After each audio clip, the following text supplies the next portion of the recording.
clear to the LPS Friday show ka lo lom veka cheu tun tum chu ke rol du zong lam deuh kha karon hoi dona hei tun lai re para chuanin tha mai lar mai Lesky kan ti kha anon kom vele don ya hei anni hian van dul khop me an music video tun hnaya hit tak mai te po kha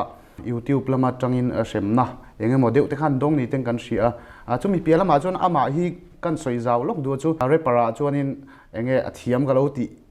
pol tak me ni a ei ama hi nel om kati boka chuwang chuanin kan platform a hei kan han kom don ni ti kha kan soi ma sadu sim ani thir tu te bulatanga top thla mi lo thir sakha kan dua kar to khun nuam tak mang theu turin du sangna sang der kan hlana cheu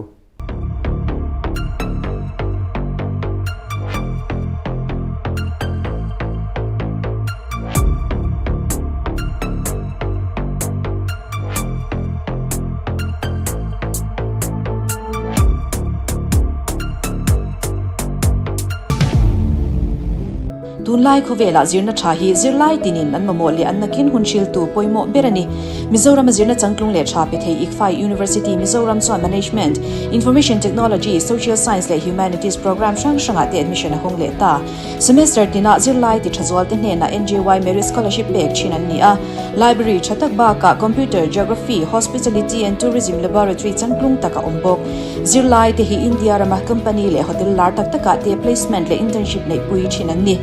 company chatak taka an zirlai zirzo ruala na ngal anom nual bok experience an nei theinan industrial visit study tour rural camp socio-economic survey te nei pui chinan ni sports le cultural lama mi lo tin big dan admission fee discount la om cheu bok application form le du tan ikfai University Mizoram campus Zurtlang Road Aizol city office San Mari Baka University website ta te ngai event thei rengani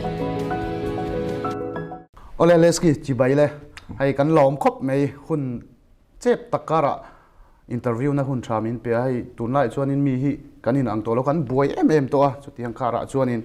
kan platform a miron thut sak the ne kan lom khop me ti kha kan soim ha sadua chuan hei ming hi Lesky ti hi ni deuh top me a enge om zia ti te ngo khami pialama khanin enge nangman introduction ang deuh te pon u le naw nu le pa ila nem ti te po kha o zo na kha kol deuh nuai ni chu kamhing hi mi hian a chiang chak thina om zen nei vak tur a hen ngai om zen nei lem lo kapa ina dora min tira ku velai tur ka kal kom chak pa jer si hnunga delphi ti in ziep chumi rai mi la ka phu ve mai chu ne hype ti chu mi entertainment industry ka zone lu dona ke ma character play tur a hype em awanga ka thate hei wanga phu le hi kani chuanin kan chum ko hi pali kan ni thina ka pa hen sahni somba ko kha min bora sana heart attack in ani chu ni chuanin kan nu le ka u mi pa u che hi kan lom chuanin ming pum kha soi apoi lo chuan Lesky ti lo biak lo pulam te ania so pulam te hi kan ham hing ane min zot thina kan soi bel le lok i mar nam pakhat mar pulam te ani tak chu nia kha pa ka nei to lo ti kha iron tia singnu na hi chuan nia khovela ni miau si te ro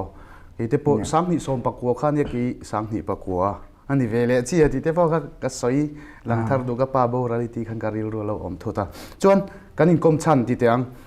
replam ani tlang pui do na ka zo tur che hi engti ka tanga ron rep chho ngei ni ti te khang vel te po kha han soi ma support te o grab chan kum hi chu hai exact in ka soi theilem lo chan chu ka te changa ngai tha tia tui ve shim hi ka ne so in zia ve shim ang po kha ka nei nu la ma lo chu hemi rhyme scheme ti te kan zir chho tak hi kum som pali ka ni kha na ne chuanin tui ma hlem ei to kum som nia ka ke ma to ga chon tui ma ve chuanin ma se khang lai ka chuanin music video shoot te la hara ati ve zung thei lo wang khanin kanin better thina rap group WhatsApp ti ve la te kanin better la chuanin sang ni som ni khani ta inga shia khanin ka hlama saber chu official chuanin ka upload ve chi hemi mainstream hian karon zung lut ve chi ani tak chu chuan vanangil ti kha music video chon ahma saber ni deuh te khan kalo sia khami ma khan antrol na che kha omti te kan lo sia heta zo rimoya te po in da amaro chu in delete tir le ang deuh te khan omin kan sia vanangil ma si vela kha engtin nge kha comeback na turin kan promise cheu ang cheu kanon kirul ang ai tha in ti ang zong te kha om ve deuin ka sia khang ver kha soidu in ei ka ring yeah music video ka shoot masak better hi vanangel kha ni lowa karon blow up na animator kami ma khanin eski tanen thau khanin kami vanangel videography thau kha i tol cher thau khanin min khoi saka eski tanen thau ang kan khoya record na pongai thau ni jizila thau zeb lo chona ching lu tu ka kema po kan ka ngai thak le ka cringe chani i chu kan upload kha aching khan tilong le do comment a khan chan kemani khan kan du le lo wang khanin kan delete tir tu khang kan wang ye no zori moya khan chuanin putluang a khanin ka channel mi hi chu ka delete to ngai lawa ti wang khanin eski den khanin tiam kam na kha kan sim ta hey ai tha le hey ai na hianin kanon siam anga views po ai mi le chung hi kanon ne anga thei top kanon chuang ti khanin in tiam kam na kan siam a chuanin ka delete mai lawa chumi apo chonin a hide junga ta video ka chuan khami a hide lai khanin vanangel kha kan siam ta kan siam dang kha ka seri tel kher dung ya poilo khami kanin tiam kam na awang khanin anon leng ta kanina hian chuna ti tu remem kha kan nei lo bok nen khan chuan I eski da khani na beat kha khami vanangel track kha youtube a khana hmu chan anal ka til tuga chuan kan videographer khanin saya ni ta kha khanin va phuala hai hi chumi khami chuan kan siamanga video kan khoyanga tia chuan keima khanin bathroom a ka lu ta intih chunga phone a han ka tai mul chuan a thluk ne kha va chuk ta niam deuh mai hianin kul deuh hang ka sa ma ro chu I saya khan idea dang khalo ne a pitch kan sa na nga sam deuh ni sa nga hot deuh na chuk thayang kha ti chuan kan han ti chin vel kha ti khana ron chuk ta chuan video kha one take vek khana kala tro kha te kha asial kho me chun covid lai te kha ni bok in kalo sia hang te kha yenge va chua ru ka ngai nge tin nge ti hemi vanangel kan su thianin ka chung te kala shil nam lawa ka rep thil ti bo hi ka bel hun lai po khanin in chunga hen zan re to nga hian ka chung te hriat phal lo to ga record shi chuanin e vanangel kan su dom po khanin min hau ka hlau lu tu ka thian te ho ka chu nak tu ka video kan su don an tian riak khom ma ya khami anunga lo lam ho to mo le eski te chuanin keima ber kha riak chuk ve ngam talawa chan ka tho thei lo kha ka hlau lut tu ka alarm kha ka seta alarm ka set chung bo han keima hi murai thil shim kan ya min she chiang tu de chuan she ve ka nga e khami wang khanin alarm ka set po ka lain ring tok chung lawan ma ni bula mi lo kol har ro ka ti chu ti chung bo chuan ka har thei kha ka ring lo ni chu chuan zana ka mut dong hang ka in siam lok sa ve ka chung de she lo thayang ber tur khan thong no khan da lok sa ve ka chuan kaming tlang ta topa ka tleivara ni chu chuan ka tleivara ji nga khanin thom no ka in bel ta thuk ka hole huna po ka chuk ten I khonge ka ikaran ti po ka wa ka ti theina tur khan morning work dress nei ka chuk ta kan ja suit tam mo ba kan la hot lai me me hal dar kan gimbal kha kan ti bo kha mi tum khan suit zo khanin gimbal la bo wang khanin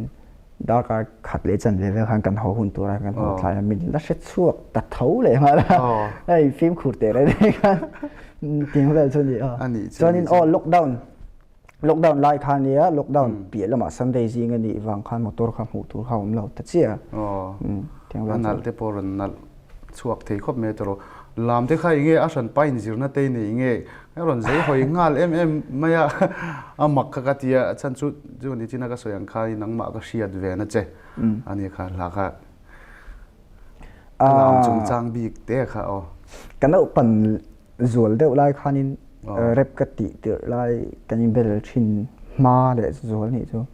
khanin kum som atanga som pathum ve wa kalam ve thina I bi boy la hun lai khan ni shim shim awang khanin bi boy kha kan zir ve dewa ma se zep lo chon a ha thak lu tuka a power move pakhat chingat po ka thakhat te practice cha ni tin be kha nga cái bị thật chết chi lâu ní về bốc này kan cái gì vậy thôi là các bạn kan em bị dubstep kan ti animation nang chi bi boy ang vein for pop ni lem lo taksa han flow quality te le han lam shim shim ang ka zir ta de so anin kha kamang changkai ni bering ka she ani chu chuan I hla bi ka hian ti teng engtin nge hla hi siam izia thin hi kan richa ka chan chu enge a chen chu ni china iron soi zo e pain ka va e pain lai te po kha e pa zia khin om deuh nol to he ka kom zinga hian ino amak dang dai ka ti ko me a eng nge ka mi ka lak sai lak e pa zia ka a that me ma san chu mo anh tiền anh in room mà in khung tay là lẩu diệt tay là xuống tiền thính bùi valom lóc tệ anh tỉ vậy cho nên thuộc cả lại khá dấu đây các ek bà các cho nên tiền về thầy lo à trả lời được các không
department tí sao đi ăn buaipui về đó lâu mì anh mấy bạn phuan con khỏe chuan mo thuam no là mà chuan mo lịch sinh nhị cái chuan bro anh phuan po hay chỉ phuan mo ra po anh để anh nuông rồi tiếng anh đi chuan man chăn nó hẳn lạc rồi chuyện thế này nó hạc hậu có chuan in hẳn vạc bầu mà sẽ relax phải anh đi chuan bằng mà sẽ class thấu tung nghe bằng chung in class ngay ngày năm rồi picnic tí về po kha đó thì đâu mì Official department t-shirt min dor tu te zinga pa neighbor kha picnic na tur kan tum sak dona baka college khata changa department min dor ki man omani chuan apa neighbor kha tour transportation kan tum sak bok dona ni t-shirt hi rong sang sang khan tur kan kol boke ni mo anh ni chuan reels về thì cần xiên don mì min dor tu te tan reels competition kan siam le dona loman po chatok ta ka omang chu mai ba ka MZU Sports te tan college jersey tour discount chatak kan pedon bokani design siam chung changa harsat na in nei po in thei to pin kan lo pui don che unia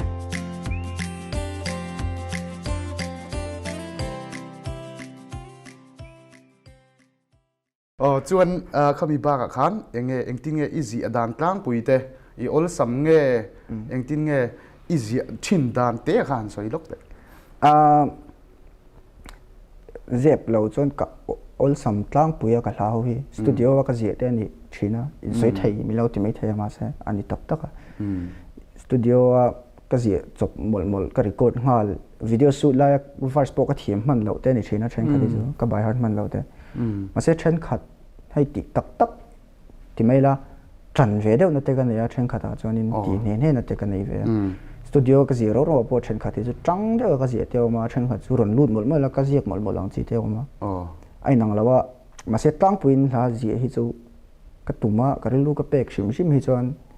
มินิสมทุ่มเวลบ้าคิกกำมังไงเราอ๋ออันนี้ตักจูไล่เตะจูเสียตะจากออกมาเฮ้อินริลรู้จักอันนี้ก็ริงะเตียon the spot หันตีงาปุ๊บอังที่ที่เขาอัดสักปอนี่ละวังกัดตุยน่านี่ฟังเนี่ยก็ที่ไม่ที่กัดเล็กเสียเฮียนี่กัดเทียมไทยแล้วตัวก็ใบหัดไทยแล้วฟังแต่เฮียนี่ exam โดนสั่งกัดเชียร์สุกตัวปอมเสียกัดเช็ดตัวปอก็อนวัดชีนะที่อย่างเวลาจะกันเนี่ยจะเรียบร้อยเฮียนี่ก็บอกครบไหมที่กัดที่จุ่มไหมอ๋อให้เรียบร้อยที่จุตั้งปีนตาตู้เห็นในดูครบไหมอ่ะน้องหมาพี่ก็เห็นในอมก็เช่นนี้อะไรวะเองเงี้ยชันแต่อมเงี้ยเองหันซอยเจียงแต่อ๋อแต่ตู้ที่จุอาปากก็เตะมาพอเห็นก็อดแฝงเหรอมาเสียอันนู้นพันแล้ววะอันนู้นพันเสลังจวนตักซาเวลิจูหมู่ร่างเวนี่หน่วยตัวไม่เท่มาเสียกันดูเห็นอันเราขุดล่างตุนมิโซขุด society น่ามิลแล้วไอ้วางเลย Christianity น่ามิลแล้ววางเห็นพันแล้วว่าข้าวางข้านินก็ติลุยงำตลอดติลุยพัลเซนก็เบ่งแต่พอยก็เวรไม่เท่ก็บิดเก้าแต่พอยpiercing จะผมนี่หน่วยตัวนู่นเตะจ่าวางไล่ตักเตะข้าอารมณ์ปุยกตินังมันดูมาไล่นู่นน่ะพัลโลอวางอิติโลงำเตะข้าเงี้ยกันเลยปะเทียนกันหมู่เทอันนี้วางเฮียนินข้างเตะโปข้ามัลสมน่าอีดอนเลจวลเทน่าตัวเตะโปอันนี้กระริงติเตะข้ากันสวยเบลดัวจวนข้ามีบ้ากับขานินกันโจเลยดูจะช่วยมิวสิกวิดีโอกัดลมติค่ะร้อน broken heart ครบไหมอ่ะค่ะเองที่ไงอีเสียชาวดานอีตนรำไงเองไงติเตปพอกันเสียจาก่ะบัวชันเต้นอันอมไงตัวราคาง่ายใจละฮังเวลค่ะหันสวยเจ้าเดียวเตอ๋อกัดลมฮิบีฮิกัดลับหัวเฟตัวเฮียนี่กัดละเสียอะไรแบบนี้ไม่เท่กัดจันนับแบบพอแล้วนี่ไม่เท่ไอ้ลักษณะขาดจนนี่บิจังเนี่ยกันคนละบางอ่ะก็เรปปุยเตอายาเรปนั่นเด็กตัวมาจันอันมานี่ไอ้ลิริกส์ในชัดเตวอร์ดเพลย์เนี่ยนั่นเด็กตัวมามาเสกเขามีบิ๊กเขาจะขัดเตียงลำปังสองเขาขัดตาชัดตัวปะเขาเกี่ยมา feeling สวยชัวตัวกัดตัวมาอาจารย์พวกกัดจังแล้วตัวก็อีเกี่ยมา real life story นี่ฟังขานินก็ไทยปัตโต้บางตักเขาก็พัวเลยอีกันอินเช่นส่วนเสียงเร่งตาเดี๋ยวพอเช่นนั่นละเนี่ยในช่วงเขากันเนี่ยก็ดูเวคบมาที่ดังส่งไว้ข้างช่างเวียมาเราจะกันอินเช่นกันอินเช่นขานินกันลันนั่นตัวก็เขามีลันเขาตีราไปจนอินจีพวกก็จะยักไทยแล้วเขาตีมันปังละให้รู้กับมั่งไทยแล้วใช่ไหมกันอินเช่นนั่นจังก็ทารุดันหูเวลาก็จะยักเจ้าส่วนเตียงเวลจนที่ก็ไทยปัตโต้ปักก็เสียเวลส่วนนี้ก็จังเล่นี่อีตอมง่อยนั่นนู่นจะเสียแต่ว่าจากผมแบบค่อยล้ำจีเรียกเงี้ยนี่ที่ตัวเสียจากเดียวกันน้องรู้อันนี้ตักจูข้าก็จูมวยตอกจีน่าคันคู่มวยเลยแต่ไม่ละข้ามีนู่นคันที่เตียงให้ละช่างอีลาบิกเตะก็รู้โดนอาจจะจูฟีดปุยอย่างที่เขาจูเนี่ยละฮิตเดียวเตปตมาข้ามีบิกเขาจูเล่าด่าชาริตายละจันเทียงอาคันบรัวข้าอารมณ์คลากแข็งเรียวอีกคันก็เสียฉันจูจันเทียงข้าชวนลิมวาร์โตเข้ามาอย่างเงี้ยข้างที่ข้าอีเสียชาวดานเสียชันเต้นเอาแม่มตีเตปเสียตันอาจารย์ก็มาก็ซิงเกิลเขาพี่จูเสียชันที่ผมเสร็จล้างปุยเนี่ยให้รู้ที่โลน่าแรงบิ๊กแล้วที่หุ่นเตะกัลเฟสแล้วตัวด่านที่เขาการเทียมโชว์เว้รู้ที่เขาเราอินไปเว้ตอนอย่างสุดก็จะมาไงส่งแต่การในโชว์เว้ส่วนนี้การล้วงเหลี่ยมแต่ไม่มาใช่ผมก็รอแทบจะน้องเบี้ยแล้วเนี่ยมีให้ลุนเหลี่ยมนั่นน่าส่วนนี้ถ้าเสียบมีแล้วนี่เว้บอกเนี่ยขานินขามีกัน feelings ขากันเสียบชัวร์เลยตบปันนี่ตาอามาก็เรื่องรูปปุ๊บมังกังค่ะจะเตียงส่วนนี้เดียวไหมจะมีเวลาช่วงนี้เองข้ามีอีวสวงตัวข้าเองอังมีเงี้ยอันยังเมลังจีแต่พอเรานี่เสเองเงี้ยที่ข้า Xia thập cha không về cái lại té à kha bằng chân thì phật đó dâu đó mà cho về mấy rồi rồi đâu mày nè movie bộ chẳng thiểm lúc tục mà không ra mày anh thật sự nhà kha ý soi chua ta cả chuan in MSc kha cái mani Kolga là tipo leading role là kha ni athiam em mà in ron bei kolap thakopin ka sia hei ihla hianin ma ni ming in chal hi nganon mutlat me ya hi eng ti ron ti chuak nge ni repa phi chun nang mai ma saber ang ngem o kalo ti nge nge ya ma ni ming in chal na hi enge copy te ni nge enge kha kha I siam chua dan dang lam ka ti ve nang ma chuan mo mizo rep bi ga chuan ma saber mai thaya intro mà niệm hình ảnh soi cho thu san lâu ta sẽ mà sẽ sao bằng cho nên tắm ta Snoop Dogg tepon dia Dr. Dre tepon Still Dre ti ten si mà sẽ kami influence khani lo cái mà big à cho nên karon ti so na ma saper kha chu chai ro lawa khana ni smiley na kan kolem na kha studio wa ka ji thau ni chẳng đâu cái gì này chẳng số smiley cái tipu đó thì cái gì smiley hi hay ama varsi in gì sắc về china anh gì về ama lem anh gì về china ap varsi cái ngay là phao anh nãy hi cái china ni thiêm cái tiệm music taste hi cái mà music taste này hi nóng lắm tụi dù mà cái tipu đó và cái trắng lắm tụi cái mà sẽ cái trắng ulang thì cái lão bốc gì nghe wordplay thì cái vùng khom phát cáiมีปุ่นนั่นตีเราพาที่ข้ากับเราบอกสิจวนนี้ก็เสียหลักหลายครั้งนี้ฟิล์มถูด่าเตลตัวข้ากับจงตาข้ามีฟิล์มถูตัวข้าก็ไงตัวนั่นสักขมแน่ก็ไงตัวชั่วกับเราจวนนี้อันติ้นหมกข้านี้เลสกี้ไม่ปวดดีข้าหล่นชั่วก็ไงตัวนู่นกันฟิล์มถูงงอไรจวนเตียงมานี่มิ่งลำที่อ่างไงถ่ายตัวเด่นอันวันโอเวอร์แต่แค่ว่าอันตีไทยตัวรังกันเขามีไงตัวเดียวเขานี่ก็ติดรีสตาร์ทกันก็ไม่ใช่อาคารเราฮิตเวลแต่เพี้ยนเสียเขามีนูว่าจังขาจวนนี่ก็สิกเนเจอร์เวเดียวกันกับมังเช่าตาไปมาเลยไปมาเขาที่เขาดังลำมาหนูขันรอนรีเกี่ยวเตี้ยขันรอนชาวเวลเขากันเสียเจียงจากชิมชิมาจวนให้แต่ได้ละอิเชียนที่เขาฮีหนูปุ้ยในหินเวเดียวลมตัวเรปาร์บีก็หันทีเลยเซลไตละยังไงนังมาลุงเลนนั่นเตในเวนัสวิโอโลโมเดี๋ยวลุงเลนทักเวดูลุตุฉันรู้กันอินซุยนัสลมเสียก็รู้สึกขั้วกันนี่ตาการันจินชาวไอโซลาเตียงเชียนเดบุลาก็แทงโซ่ตะไคร้เพจูกันอินซุยเร่งเชียนะเตียงข้ากันนี่กันนี่ชินะฟังขันอิการันจินชาวตัวน่ะจวนนี้หันเลี้ยงตัวนี่ละให้หนูปุ๋ยฝันเอาไงตัวง่ายแล้วนี่เสียต่อตาหันชัวเขาโดนนี่ละติดตัวหันในโดนนี่ละเขาเตียงแรงขันนี่ตัวฟังขันนี่เนี่ยลุงเรียนสู้ลุงเรียนฉากดูลุตุก้าอามาเราจูมีประคัดกระเช้าเอาเจ้าดูเอ็นโกลาไซเราให้อันนี้โอลทงที่ไม่ละมันสุนัขจวนนี้ก็กันนัตัวเด็กกันนี่ที่เห็นกระโซมาตอนกันเราไงเราถุงได้อันนี้ที่ลุงเรียนที่เนมเลยผมเราไปเสลังจวนเขาหาทากโดนตุกอันนี้ดูเวียวังยังไงเองติกเวลังเงี้ยหันตีงานทุดเตยตุ้มเวดองเองติกเวลังเงี้ยหนูปุยลำเตะที่ได้เต็มกันแล้วไงตัวเวชี่เราว่ากันมาเฮียก็ช่วงแต่บุหรี่ไปที่จวนกันเลี้ยงตาโดนนี่ก็ติดชินเลี้ยงตาตัวจีได้กันดีเวชิมชิมเองก็เสียเลยมาพอยมาเสก็แล้วในตาเตนี่จวนนี้สมทุ่งปังอาจังสมลินการเวที่จูกันเองเดียวอันนี้ตักจูอะไรไรโดนแล้วไม่ตัวแล้วทำว่าเวชกันอาชัลตุกจวนนี้อินโซชาวเจลแต่งให้ลาอินเซียมหูทินตานี่บิกินเฟลเตกรูจีเตเนลกีกีเตียงจีเตตินสไมลี่เตปอนเนียง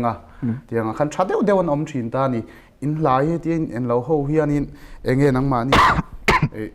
อินเอลนะที่ไม่เตียงสร้างทินวิโอโลโมอิน hey a behind the scene hey hriat kha cha om ve a ta khan enge in real ru put mang ni thin ti te enge hmu dan hrim te pawh ta se o ya ne in el na chu a om lo thei lo wa chan chu ma kan line nei nang vek ta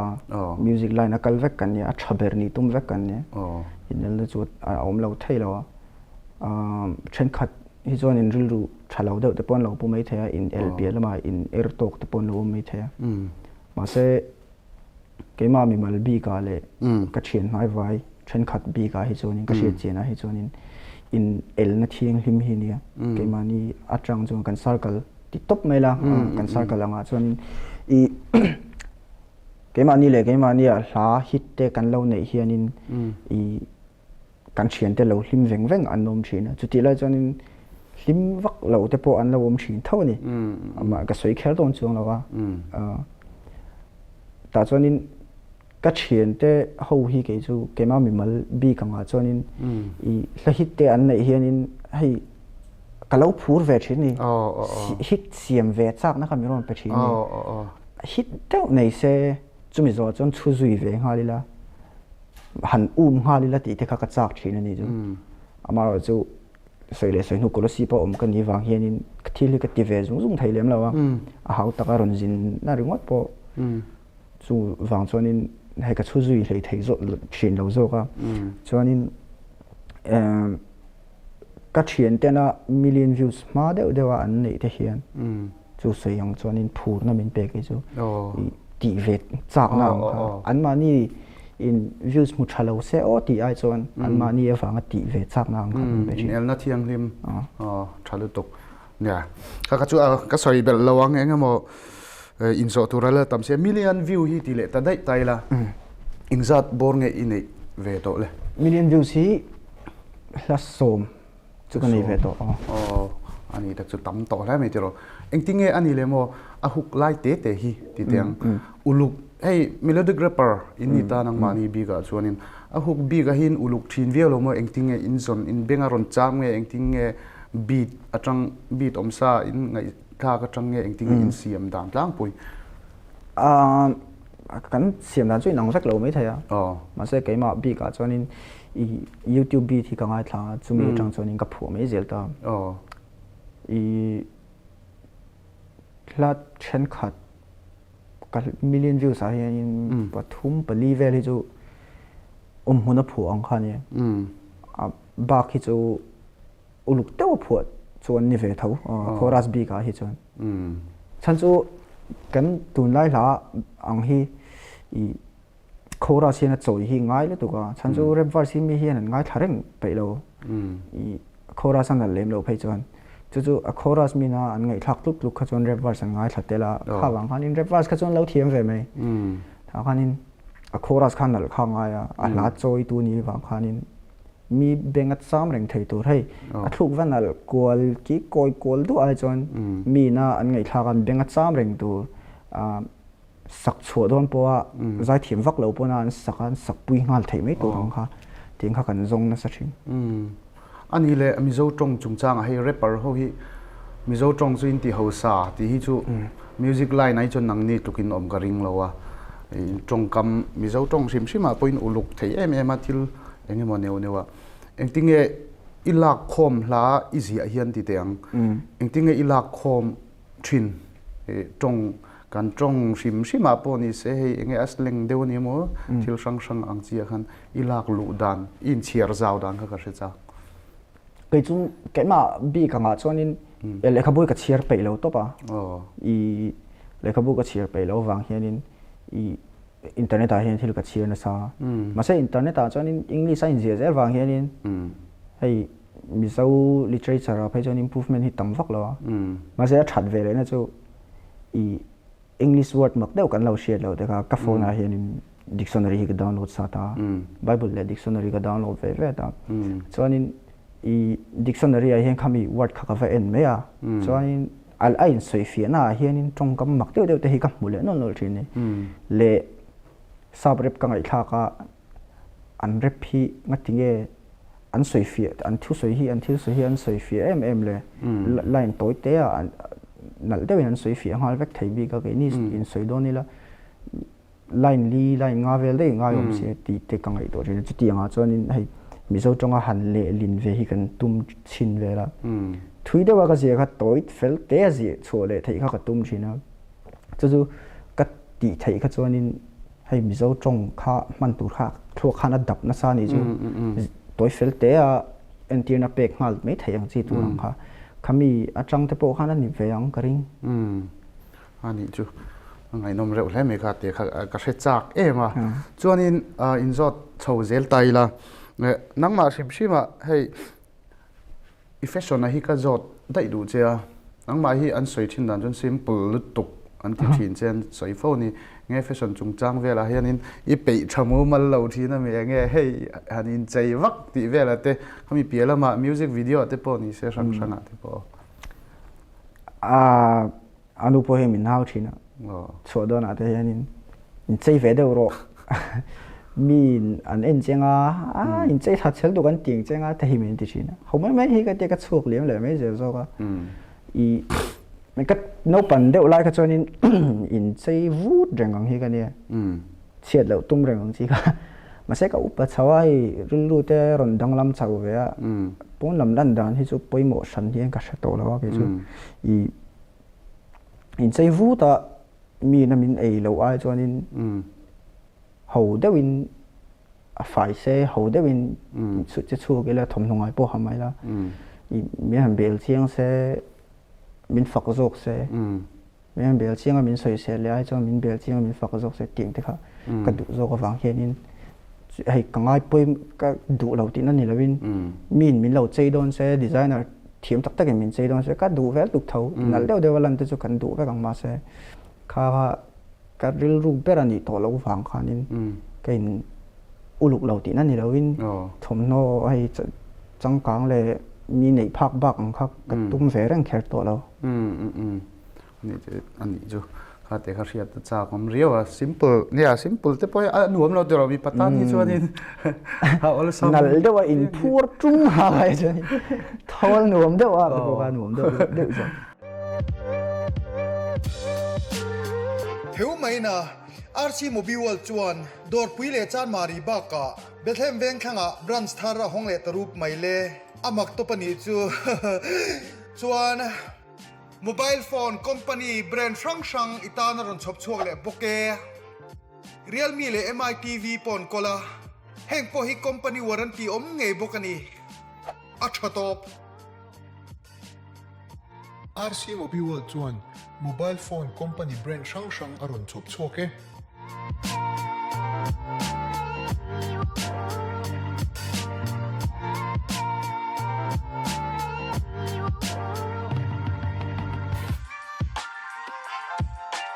Bajaj Finance kaltangin pung omlovin phone le TV installment in apechur chur boke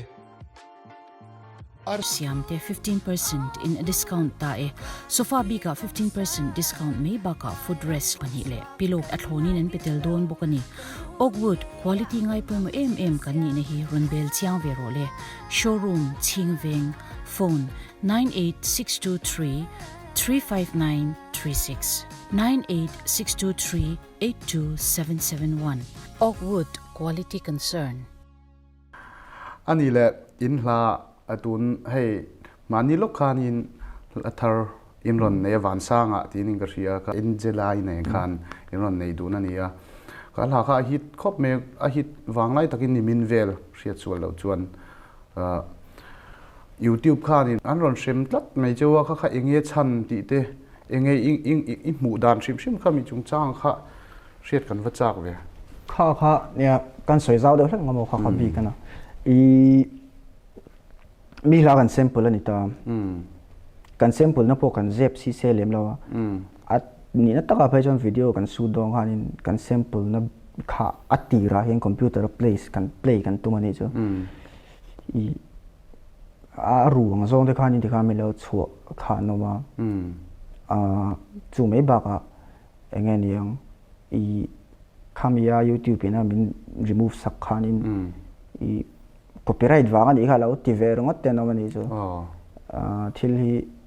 shiat chin phot lo chon soi hi or lo sang sang uti kan soi chin to ma se kan apply le the lo chu ne a chan ber zo ka chu report a omani kan ringa a chan chu I YouTube khanin a strike aron ti khanin I aron zia chuanin a English in aron zia ka ma chu English khan ka soi thei to don lo mi zawin kala shet dana chuanin an terms and policy zom lo anga khan ani chuan an terms and policy zom lo wa khan I YouTube hian in terms and policy sang sang chu nei in sha thau nga na mani bon I khamia kan zom lo beranga an soi chu I speech ang chi te yang mi thil thalo zonga shoi kai shoi ang chi te khang ti ang chi I awanga min strike sak ang khan ita chu ka ngai to thina YouTube phian in kan hla kha a lyrics kha sha thiam do no shima I a video po kha en se enge video wa khan in thil thalo inspire ang zong kha a om kan shelawa a teu ve ber chu Mizoram po kan hmu phak lo khami a music video tran tira edible lang chi ping po ka sha che lawa jelly sweet ang kha kan ei kha ni me khami nuwa rong color vel a video effect vel in thak kha ni le to pa hei angen yang khami lo video dang tam tak po ma I chalai te ta na influence chalo tak tam tak ma antina in ganza ina an ruya nom da nang chi te short movie ang top te an upload te oma khatiang te le angen yang I dam do yang chi te po an yang chu khang tiang chi video te sa phawanga phei chonin an rui thei thil mei ba ka sex chung chang ten soya an fak na sa chini khang tiang kara khatiang ho te lo om ve ka ange min report sa kan yang chu ka timaya khatiang alo notice sat tur chon tiang anga halloween report sak du le zelang kha tha le hun kan sen ba ka kan thuak kan mang na sa puisa kan seng bo ka khang tiang zong kha ti khan kan hmu le thei to lo a video kan upload re-upload emo YouTube in kan appeal na min accept sa kan ni lo phei jonin khang zong kha thon vek don ti na ni ta kan hun man zong te aril dun at thak ve ni je lo chonin angai om ve du lut tu ka ma lo chu mi zawin kan la thiam lo man le tiang lam pang art thi kan langai sang tok lo I vibe langa hian kan na cheng e man le ti na hi kala nei ril lu dewa chu chonin kain nem hei ril dun la tuk tur I mi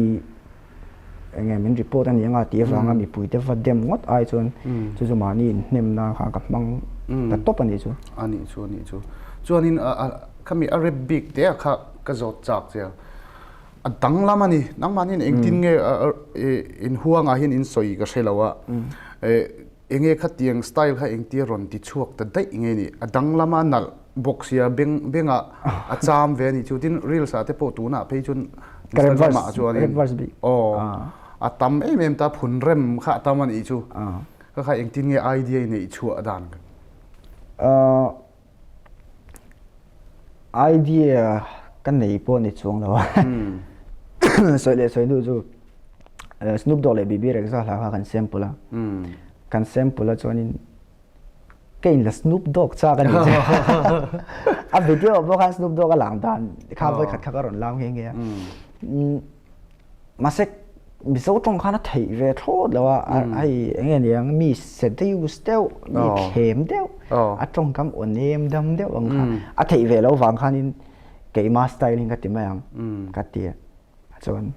Snoop Dogg style le ke ma style kha ka mix ta ni a khambi chang khanin hei ok ngal ka ti dong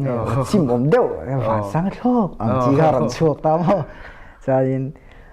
mà sẽ cái full ngắm chỉ là full với các tiếng Arab chú boring các lâu vàng tổng lắm vàng chú flow các rong thác lại ta cái style ngay thế thế kan chú này đều ngayเนี่ยก็ที่ข้าดังลำก็ที่ครบเมียให้ทิลทาร์ง่ายข้าตานชวนินเร็บลำตุยตานเพย์ชวนินทิลทาร์รอนออกมาเตะข้ายังไงเบงข้าฝ่าบีเกมาข้าวังที่พอข้านี่ก็ตัวน่ะเรา YouTube ลำอินเราเช่นเราเพย์จูเซลังชวนmillionวัดข้าอารินอมเลยmillionที่ปอยหมอเวียเรียนนะเนี่ยก็เราสวยเบลเลยลูกชุ่มยาจอม kan thla ke ma hi shim hi ka hla hi atira hi boro ki nei hlui ngai lawa I bo cha ina culture chara ma se a chol har to thung thin ni I million 2 million 3 million hin hule tau zela atira hla hit vak 2 million a top dei ti vel the om le thina chen kha ti chu tinga hianin ka hla hi atira hian ina ri hlui tam lawa pali panga vel chau hioma ta zonin atira ri hlui a po views kan dei that pol ania a ber chon hi chuang lo na in pathum na vel ania ta choni ka prei sei kha sang ve ni je lo jon san su tun lai a hian hla hi hit thar ve ni tiktok na yang a hit thar ve la tu I singer ho in min lo lan ve de to the artist ho hi chu I ka prei sei kha lo sang ve lu tu ka ma se kha strike le ta dei se strike lo ta selang chuan in ka lo chut mai da na chuan views nitina apun dan vel nen khanin thakhat vela chuanin a million zan to kan bei sei ve ni chu ani chu poi hle mai in la let le thei tur angai la tro nia khami bi ka po kha yang po chu ni sela chuan chu ka zo le du che chu future plan de ania rep huanga ti teng chu nangma thil thar tuna in video te po aron omta